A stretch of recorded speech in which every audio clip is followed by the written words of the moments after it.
Welcome to the IIBA Tampa Bay, Florida chapter study group. This is March 13th, 2025. This is our 155th class. Today we have the pleasure of ChrisCraft presenting Census Planner, a revolution in business wisdom, talking about process improvement. My name is Thea Soren. I am the president of the Tampa Bay chapter. I'm also the vice president of career and professional development. All those fancy words means I'm here to help you. That's my job, is help you. If you have a question, if you have a concern, if you want to know something, if you need networking, reach out to me. LinkedIn is the easiest way to reach me. I'm on there about 8 times a day. One of the things that we have in our chapter is our wall of certification fame. These are folks that have reached out to us that have said because of our chapter, because of our study group, they were able to obtain their certifications. And as you know, the certifications that we have are not easy. 520 pages of goodness. And these people pass their certification tests. They like it, they appreciate it so much, they value it so much that many of them, as you can see, have gone on to lead other chapters. So these people have continued to lean in and help other people obtain their certifications and networking and professional education. This is our board of directors. This is still a work in progress. I'm sure there's something I can make better on this, but these are the folks that have come together to make our board serve you better. If you have any questions, you're welcome to reach out to any of those people or reach out to me. Our mission here at the Tampa Bay IIBA is to equip business analysts with knowledge, tools, and support needed to excel in their roles through targeted training, mentorship, and fostering a professional community.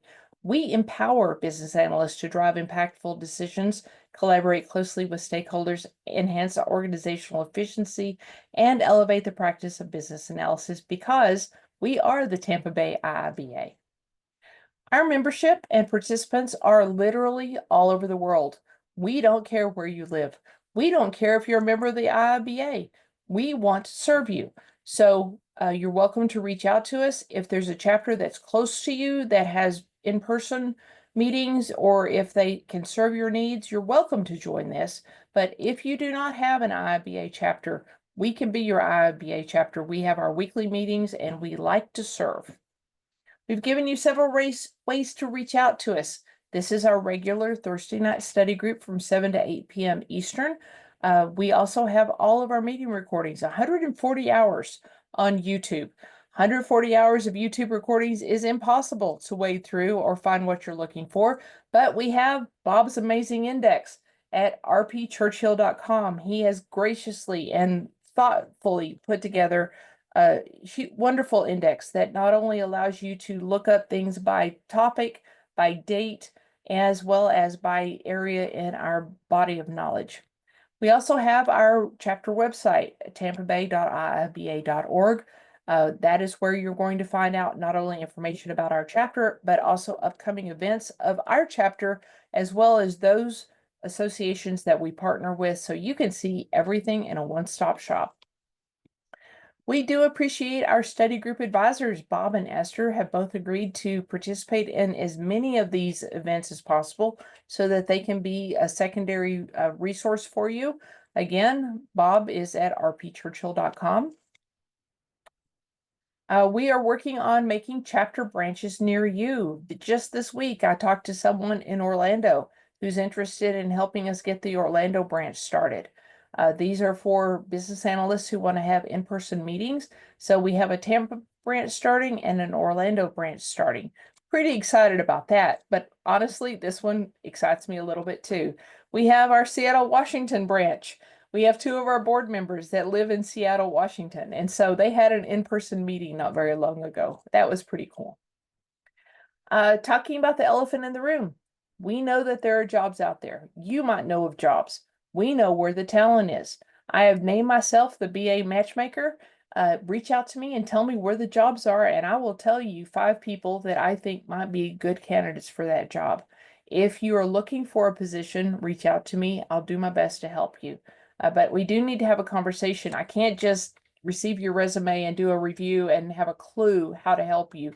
I need to know what you're looking for. So a conversation is mandatory. These are some of the associations that we're partnering with. the Tampa Bay Women in Agile, the Tampa Bay Product Group, and the IIBA chapters out of Ireland, the Philippines, and Bluegrass, Kentucky. I talked to also Suncoast PMI today. We're going to be doing some things with them, and it's pretty darn exciting. They have some associations that we aspire to have as well. Our program for emerging professionals is pretty exciting as well. We want your college graduate to be able to graduate college with not only a degree, like all of the other people that graduate college, but with a certification in a professional organization that is the governing body for business analysts worldwide.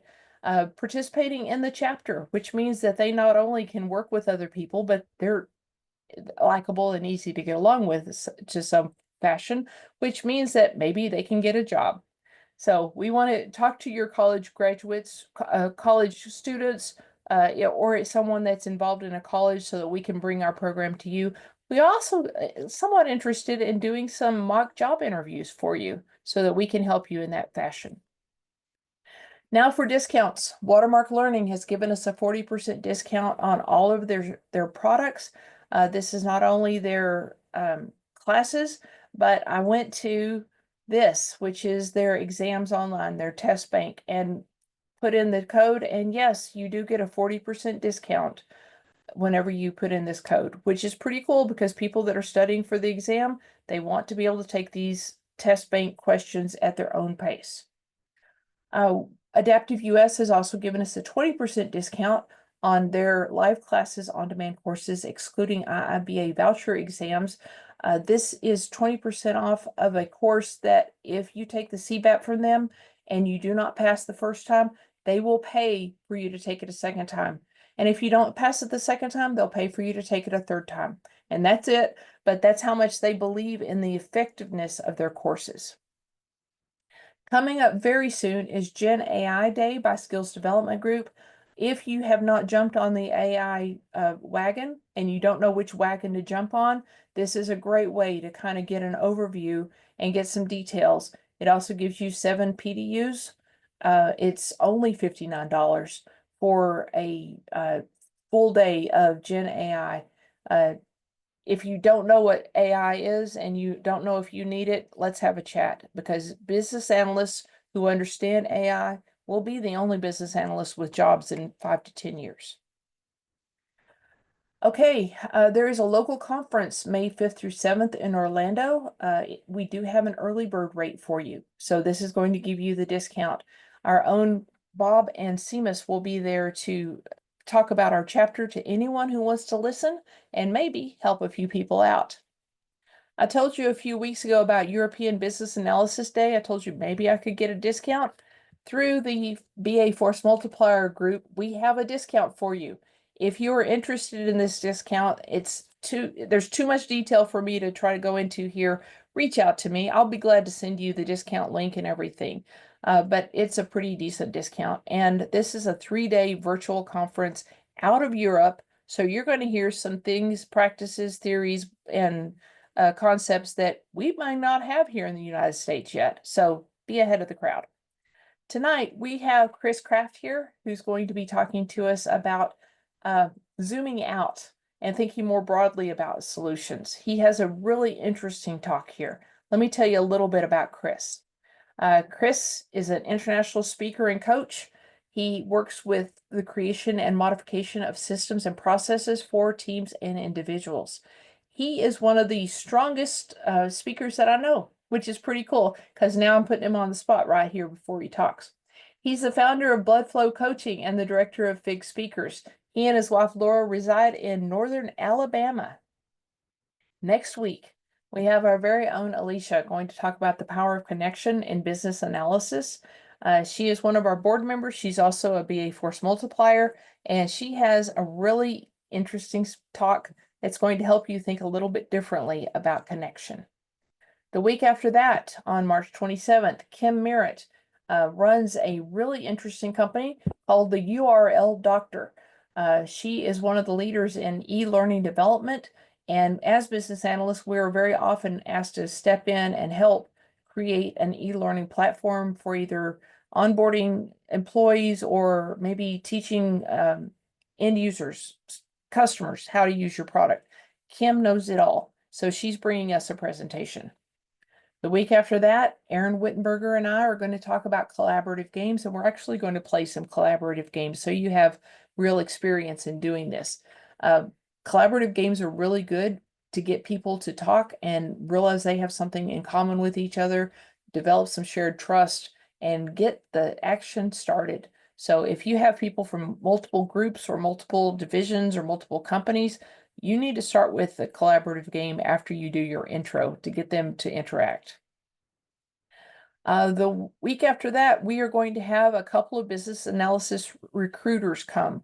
We want to get some business analyst recruiters that will tell us what's going on in the current job market, because you know it's a little crazy, what's coming in the near future, and what skills do we need to grow to be prepared for all of those changes from their perspective. And I'm still looking for some good recruiters. If you have anyone you can recommend. Two more I'm going to tell you about tonight. Howard Padiswa is going to talk about the essence of story mapping. This is a best-selling author who has agreed to come to talk to us about story mapping, which is a super powerful technique. I'm really looking forward to this. And then Salas is going to come and talk to us about measuring the intangible. He has a lot of experience working with companies that say we need to measure customer loyalty so we can see, is it going up or going down? We have all these things we need to measure, but we don't know how to measure it. He's figured it out. I want us to learn from him. So he's going to be here on April 24th.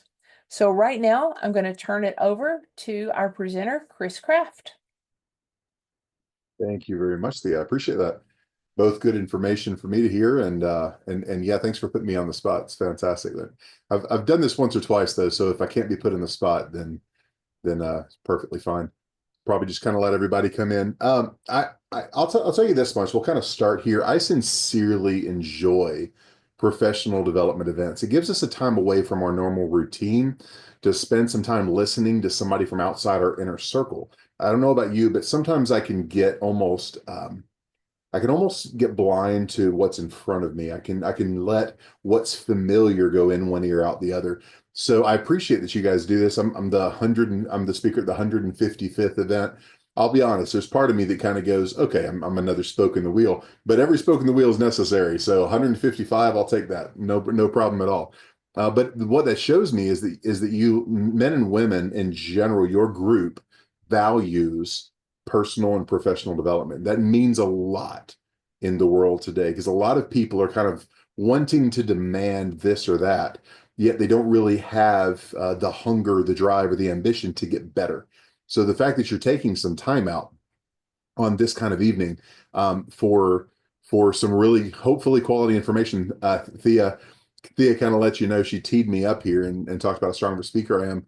We'll check and see if I live up to that. But I'm going to probably quote a lot of books tonight. I'm a very big reader. My wife and I read 40, 50, 60 books a year, not novels. So we're usually reading stuff on personal development, sales, marketing, professional development. I do a lot on interpersonal communication and things like that. But Frank Betcher has got a classic book, How I Raised Myself from Failure to Success in Selling. He made a statement in his book in chapter 6. It's one of my favorite. He says, attend every seminar or conference you can.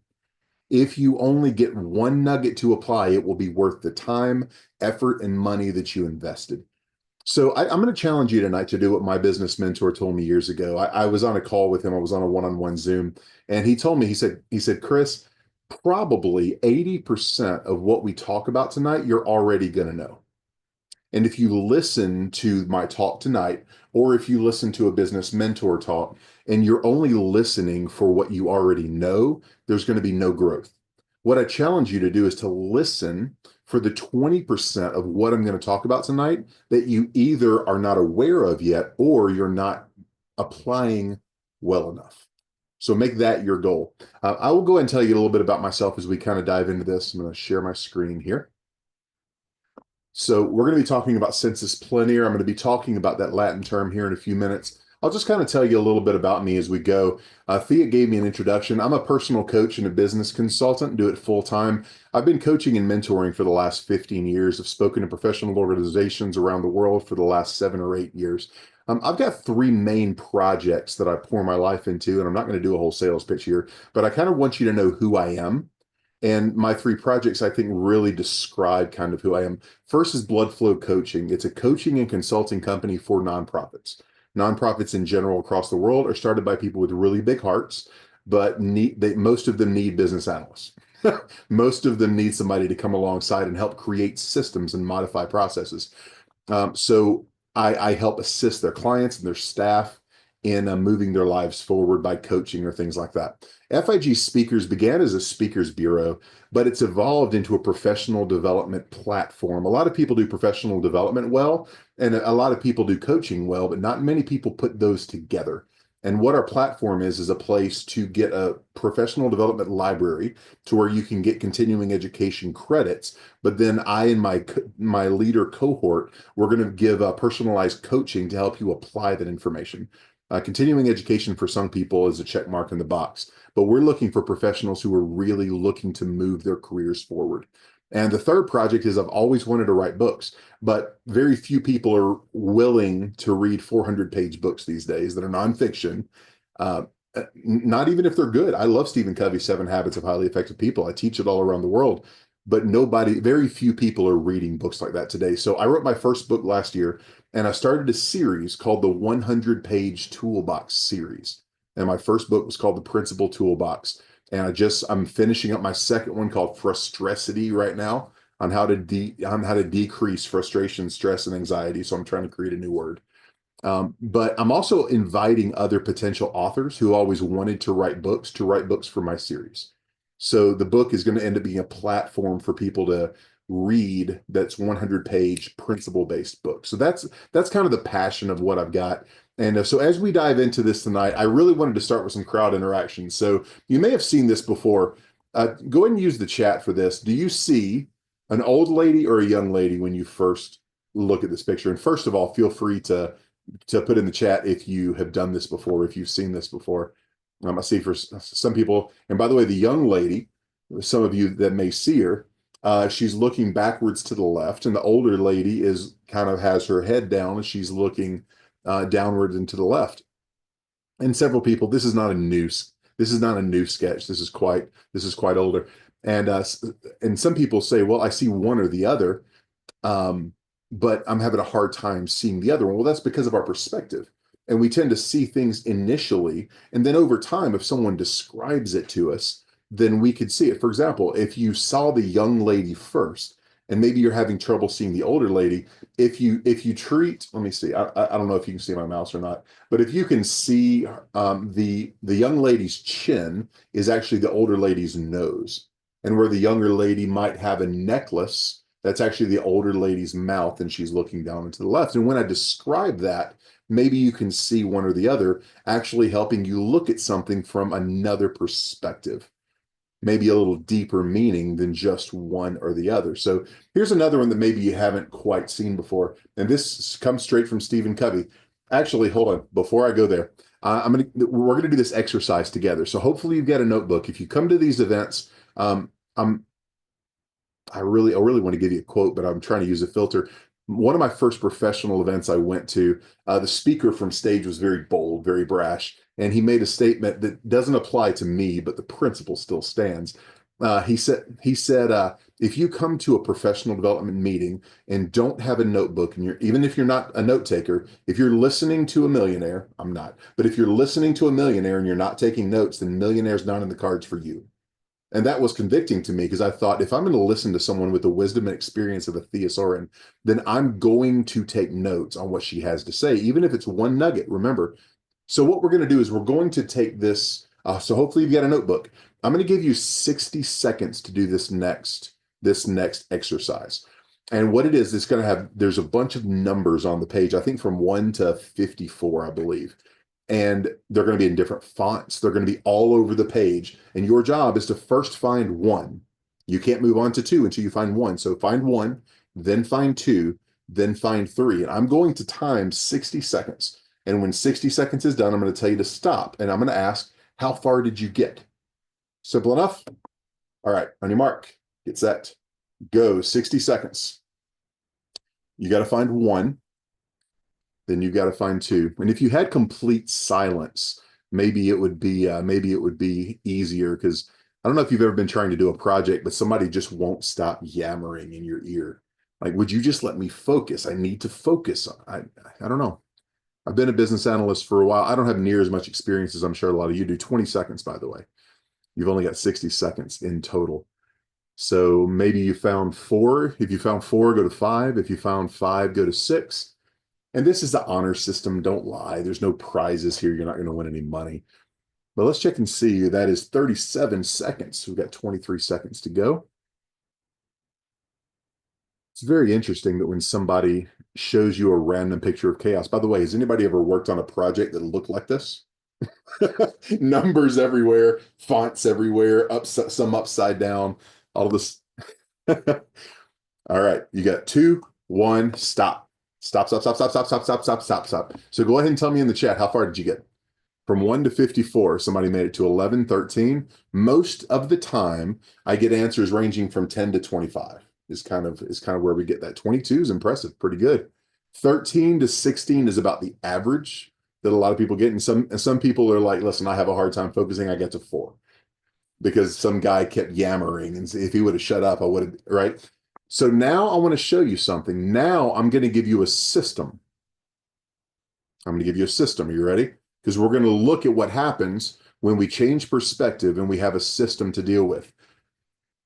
Here's the system. You ready for this? 1 is in the upper left-hand corner. 2 is in the upper middle. 3 is in the upper right. So it goes upper left, upper middle, upper right.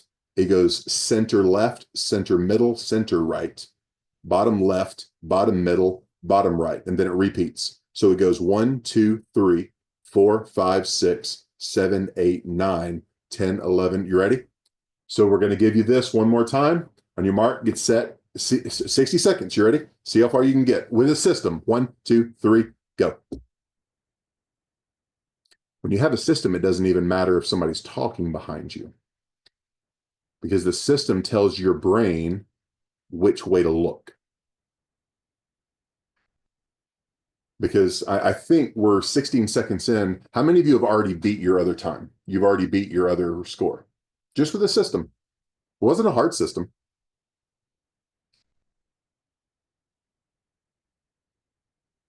You're 30 seconds in. If anyone gets done, go ahead and type 54 in the chat. 1, 2, 3, 4, 5, 6, 7, 8, 9, repeat. We're 44 seconds in. I think by now everybody's beat their previous. 10 seconds. It doesn't matter what I say at this point because you're on a roll. You're working through your system. You've got a different paradigm. You're wearing a different hat. 3, 2, 1, done. How far did you get? Type it in the chat. Our average was 11. It was 13. It was 22. Now we're looking at 29. We're looking at 40s. What happened? Hold on. I've got to stop sharing. So hold on. So what did we do in that split? Like, did you just get 10 times smarter? Did you triple your intelligence level in 15 seconds? Obviously not. I presented a different way to look at something. And yes, order is everything. But would you agree sometimes there could be order, but if I don't know the order to look at, or if I'm stuck in narrow thinking and I'm only thinking in one direction, sometimes I can miss the most obvious system. Have you ever had a system going around your house and then somebody said something and you're like, I didn't even know to look there? My wife did this at one point where I'm looking around the kitchen for something. I'm like, I can't find the cheese shredder. All of a sudden she says, oh, I changed to that drawer. Well, if I knew there was a different system, it would, right? So the idea is, yes, there was an order, but you now knew to look for the order. So here's what we're going to do. I'm going to introduce to you 2 Latin terms. And here's what we're going to do. I'm going to introduce you 2 Latin terms. These Latin terms are sensus solum and sensus plenior. And I'm going to give credit up front to Mr. Oliver DeMille, whose studies in these phrases were invaluable to me in coming up with a link. Sensus solum means the right meaning or the right answer. It views things and interprets them literally, not focusing as much on other applications. Sensus plenior, which is the name of this talk, and it's actually the name of my LLC because I care about this so much. Sensus plenior means fuller meaning or multiple meanings. It views things through the lens of art or poetry. It considers multiple interpretations and multiple applications. Sensus solum looks for the right answer, which is very important in certain contexts. Would you agree that if your kids ask you, Mommy, what is 3 times 3? You're not going to tell her, well, what is your opinion on what 3 times? No, your opinion doesn't matter. I'm looking for a definite answer. So there are some contexts through which a sensus solum mindset, looking for the right answer, the one answer, is very important. But sensus plenior is very important in complex issues where a cursory introductory look might not be sufficient. Let me ask you this question. How many of you in your projects have had certain parts of it where it's important to find the right answer?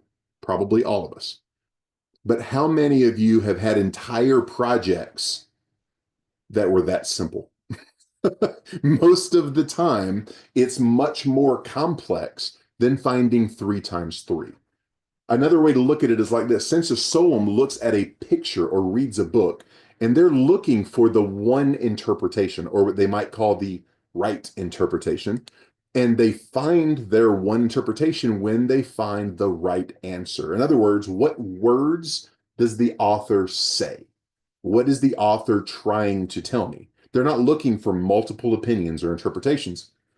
Here's the big key, and I want you to hear this. This is very important. Once a sensus solum mindset finds what they determine to be the right answer, they stop looking.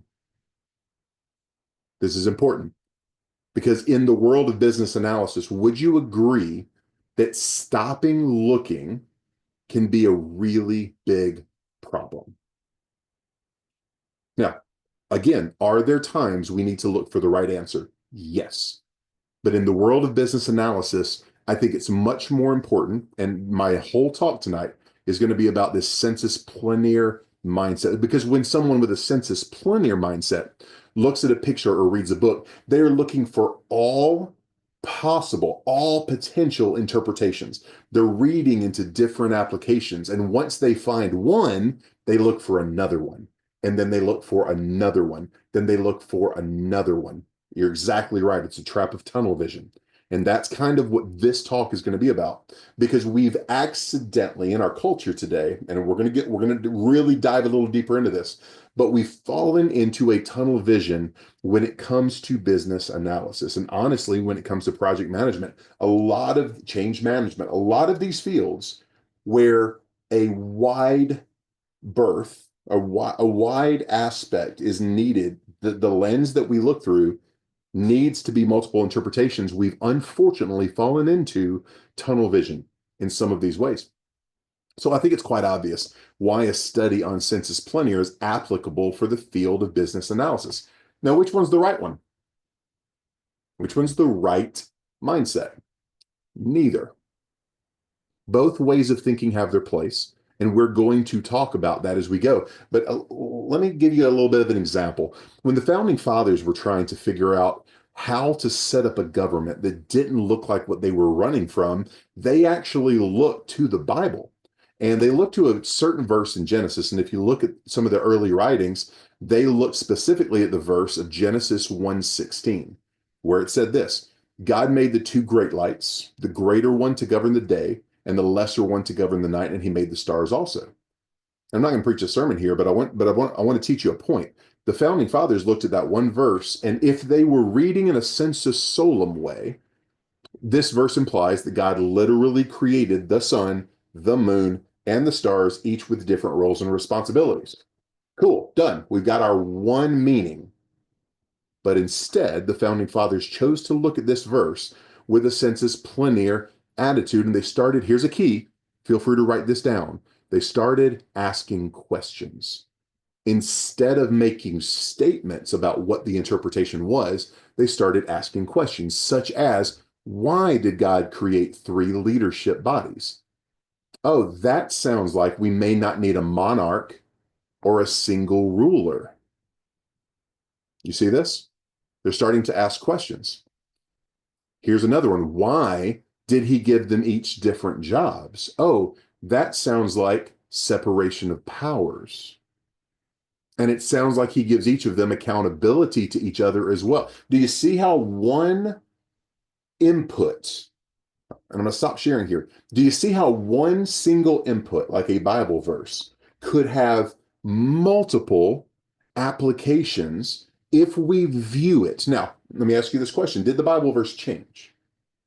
No, the input itself did not change, yet the interpretation through the paradigm that the person who is reading it, that's what changed. And here's what's interesting. We should learn sensus solum and sensus plenior. But what's happening today is that we are being taught, and our kids are being taught, and I want you to hear this. We're being taught sensus solum first. Then in college, they want us to learn sensus plenior. We're taught, hey, go find all the right answers. And then when you get to high school and college, then you're supposed to be able to interpret multiple interpretations after you've been trying to find the one answer for. So we're going to dive more into this later. But I would highly encourage us to get back to teaching sensus plenior earlier, and maybe even at the same time that we're teaching sensus solum, learning the context of the right answer and learning the context of multiple interpretations. So this is what I want to do. I'd like to identify in my few minutes here a few areas of business analysis where sensus plenior thinking will be more valuable than sensus solum thinking. Now, I'm going to hit this real quick. And again, I don't want to do a sales pitch, but I want to explain to you who I am. I am really big into principles and holistic application of those principles. That's why my book is called The Principle Toolbox, is because I like to teach people tools that are based on principles. What makes it a principle? First of all, it's in the book. But the main thing is that it can be holistically applied in every area of your life. So I'm going to teach you from a business analysis paradigm, but here's what's going to happen. I think you're going to find that the same principle applies in your marriage, in your parenting, in your diet and exercise. Like so I'm challenging you to listen for your career, but also listen for your personal life, because the principle here is very important. So let's look at different areas where a sensus plenior attitude and a paradigm can be highly advantageous for your career and your life. First of all, is in data interpretation. This is going to be more in line with business analysis in your career. Traditional education is about finding the right answer. And I was almost getting ahead of myself earlier. And this isn't necessarily bad. There are times we need to find, when it comes to data. Now, I want you to hear this. And I know I'm talking fast. I hope you can listen fast. When it comes to data measurements, I want sensus solum.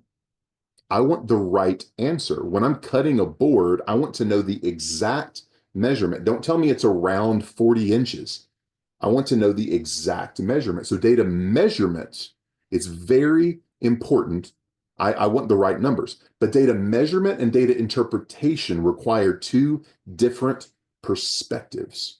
Orrin Woodward has this quote that I love. He says, "We will never know the secondary ramifications of our choices." He tells a story about a Middle Eastern store owner who sells rugs. And he notices this one rug has a bump under it. So he goes over and stomps on the bump to get rid of the bump. But another bump comes up about a foot over here. So he stomps on that.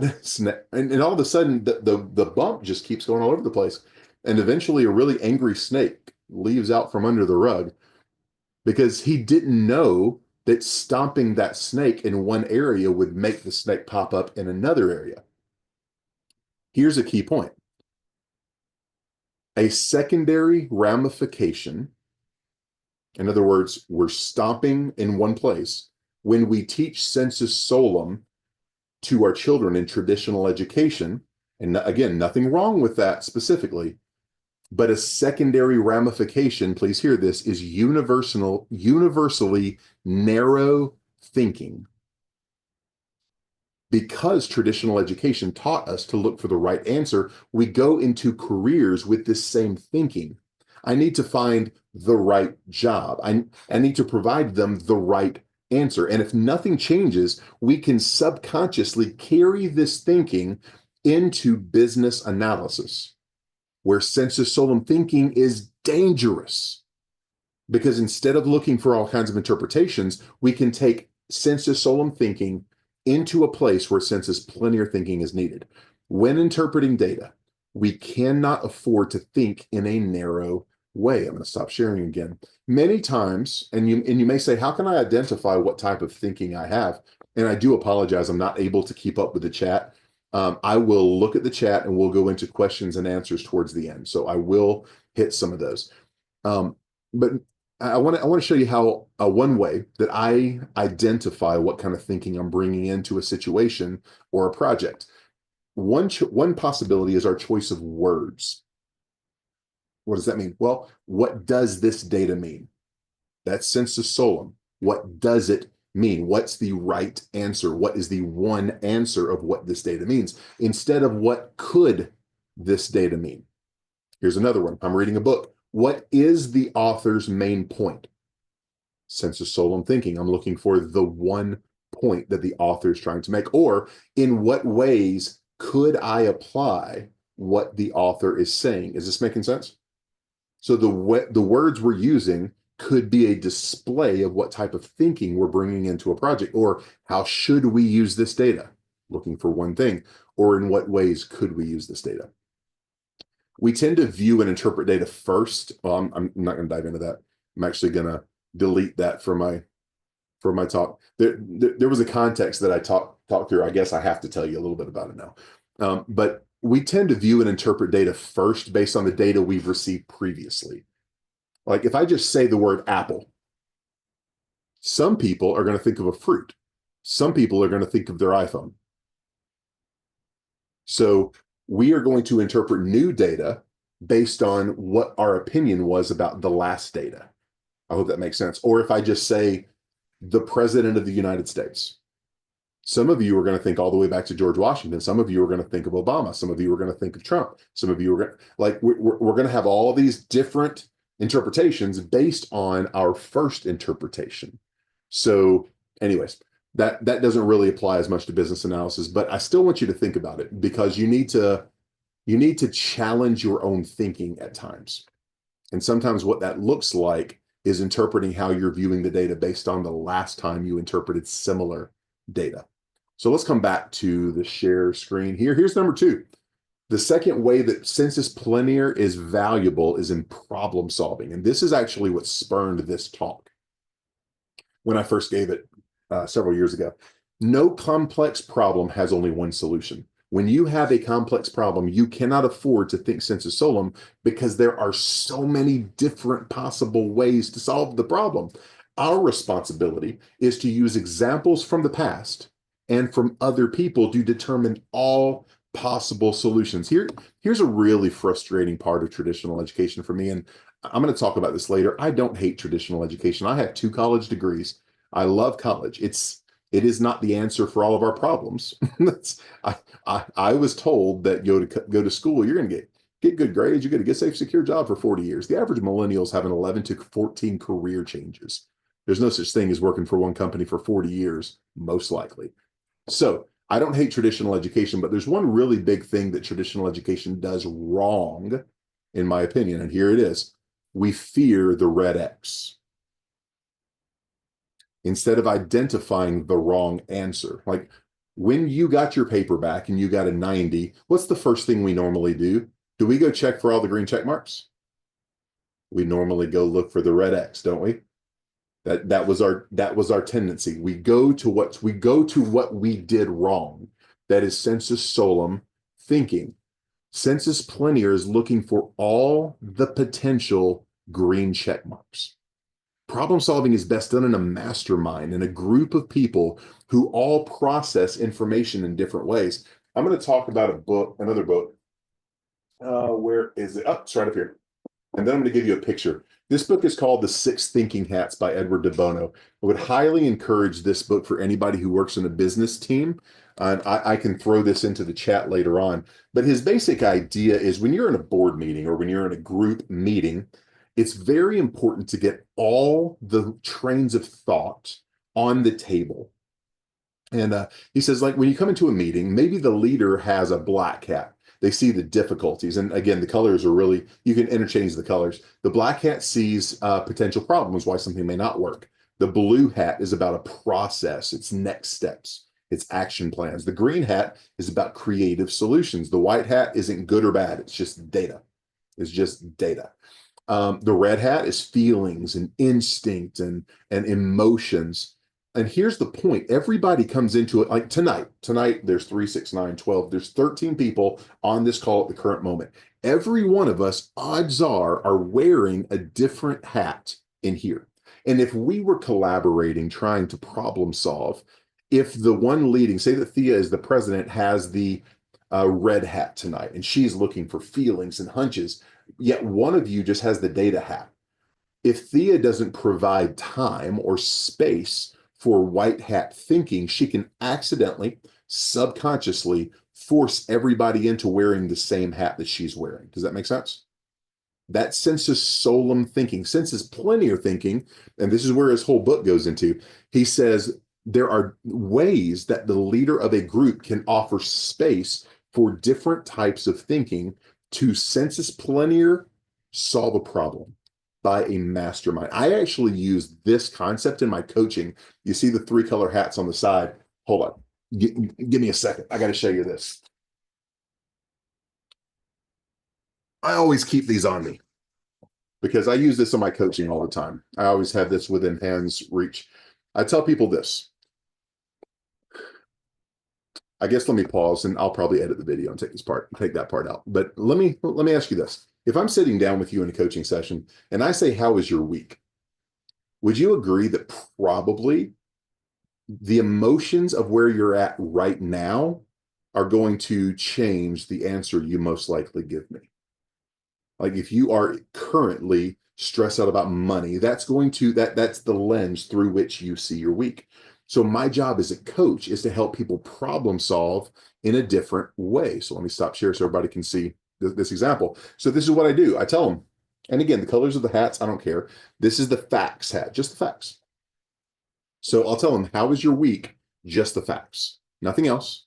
I don't want your feelings, your emotions. Just tell me what you did this week. Well, I worked this many hours. We went to a baseball game and they won. I said, oh, that's really close to good stuff. Hold on. You can't give me good stuff yet. Right. And actually what I've started to do now is I actually start with gratitude before we go into the white hat. It's just one of the new things I've added. So I get all the facts on the table. Then I'm like, now let's have a different hat. And I think I'm going to do a blue hat because it makes more sense to me. Like he used black, but I kind of like the idea of having the blues. And when you've got the blues, it's sad. So I tell people now, this is the hat that I want you to be able to give me all your emotions. I want you to tell me how your week's been. Tell me some of the rough stuff.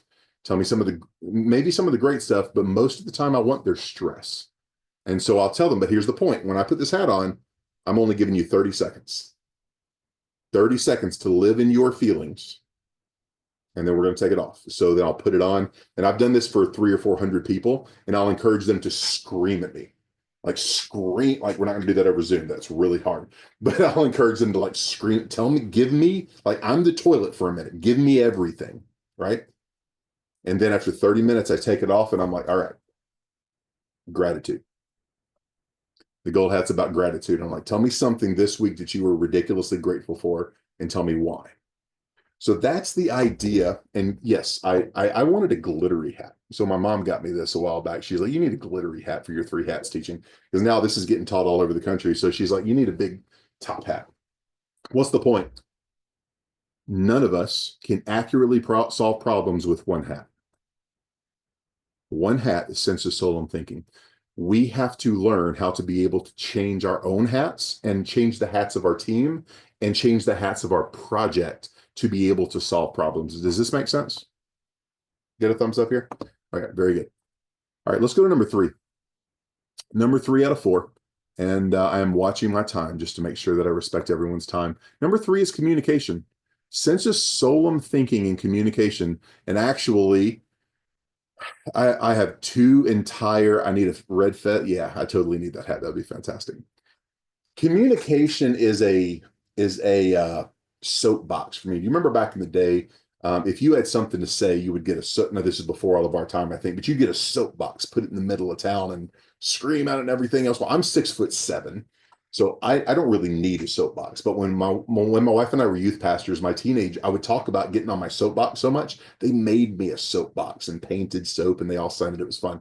Sensus solum thinking in communication is a soapbox of mine. In fact, I have an entire chapter of my new book just talking about the way we think in communication and how the expectations we have completely mess up our communication. Why? Because I'm interpreting the data that I'm receiving in communication with one thought pattern, with one expectation. Let me give you an example. Let's take a look at a normal communication these days, which is what? Which is these stupid things.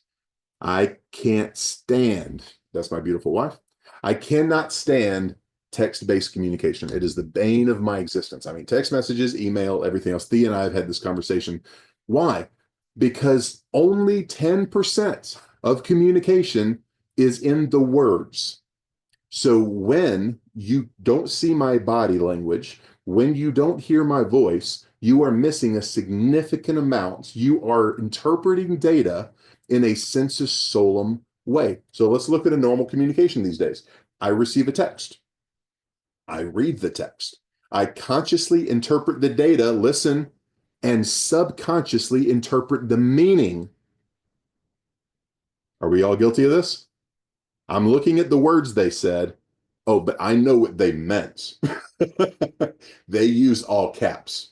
They're screaming at me. It's not excitement. And how many times do we assume the best? Don't we assume the worst most of the time? Like, we don't usually assume the best in our communication. And then I emotionally respond based on my interpretation, usually in a text. That's most communication these days. And this is one of those things, right? We tend to be, I think most people would agree, we tend to be very selfish in our communication these days and in our interpretation of communication. We tend to interpret through a sensus solum mindset instead of sensus plenior. What does that mean? We tend to interpret ill will or the worst case from the other person. We think they mean something bad. We think they are, my boss is calling me into my office. I usually don't think, oh, he's calling me in for a raise. He's calling me in to congratulate me on my last. We usually don't think that. Sometimes we do. We tend to look for the best. We tend not to look for the best from the other person is another way. We tend to, and this is Stephen Covey, we tend to seek to be understood instead of seeking to understand the other person. I want to make sure you're understanding me. That's usually most of our communication. And this is not meant to beat us up. This is to help us understand there's a different way to communicate. It's sensus plenior. All of these communication problems tend to come from sensus solum thinking. Because we say things like this: why did you say it that way? We're looking for the one way they meant it. Or what do you mean? The one way. Communication in a sensus plenior way, what does it look like? It's unselfish. It's contextual. It assumes the best. It doesn't jump to conclusions. It's active listening. We're assuming the best from the other person. I wonder what they could mean in this. There's a really good example from the book. Here it is. The 4-8 Principle by Tommy Newberry. Really good book, especially if you have a solid Christian faith. He focuses the whole book on Philippians 4:8, but he gives an example in there. He said he tended to do road rage when he sees somebody fly around them and pass around them. And he said his initial instinct was to get angry. But then he recognized, if I did this in what my verbiage is, a sensus plenior way, what different things could that driver be going to? Maybe his pregnant wife is in the car and they need to get to the hospital. Maybe he just got a call that his father was in a wreck. Like, if I start thinking and communicating contextually, looking at all the possibilities, now all of a sudden I get a text from my wife, hey, I need you to call me. Now I'm not going, great, what's wrong now? Now it's like, okay, maybe she needs something, or maybe she's just calling to say hi, or maybe like, I'm looking at other ways to interpret communication. I hope this is one of those things that you could take holistically to every part of your life, what would happen to the quality of our communication if we didn't just assume what people meant and instead assumed the best if we're going to assume anything? And what would happen if we looked at it contextually and not just based on one thing? So I'm really passionate about that. Obviously, I'm not going to keep going because I could. So we're going to hit the last point here. And the last point is continuing education. This is something that census plenary thinking is necessary for continuing education. This may be my biggest passion in bringing census plenary thinking into the professional world. This is a screenshot from my website, the FIG Professional Development Platform, because I want to help people think differently about continuing education. Why does Thea bring in so many different people and speakers? She's trying to help us all think in a census plenary way when it comes to continuing education. Not just like, for example, I am not currently in business analysis. I have history in business analysis. I've been speaking to IIBA groups across the country for years, but I am not currently a business analyst. Well, then why are you speaking? Why aren't you thinking census plenary? All right, census plenary thinking says I can learn. And one of my favorite quotes is by Emerson. He says, everyone is my superior in some way. And because of that, I can learn from them. Do you seek to learn something from everyone you meet? Do you seek to learn from your kids?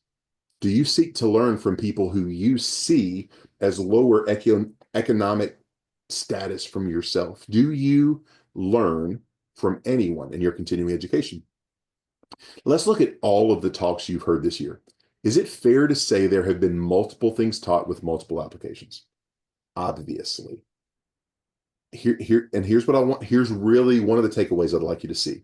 Because this, if you take one thing away in the future, this is what I'd like it to be.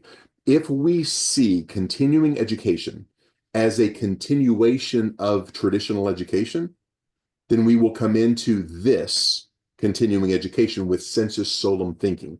If we look for the red X, if we thought sensus solum in elementary school, if we learned sensus solum in our education in our high school, if we thought sensus solum in our college, we can very easily, accidentally, subconsciously come into our professional continuing education with the same sensus solum thinking. And that is limiting. That is tunnel vision. I didn't pull up the numbers. I have it in my new book, but most college students who graduate with their degree this year will not read another book for a decade. Why? Because they're done learning. They put so much time into sensus solum education that they're not going to read a marriage book. They're not going to read a business book. They're not going to read a business analysis book.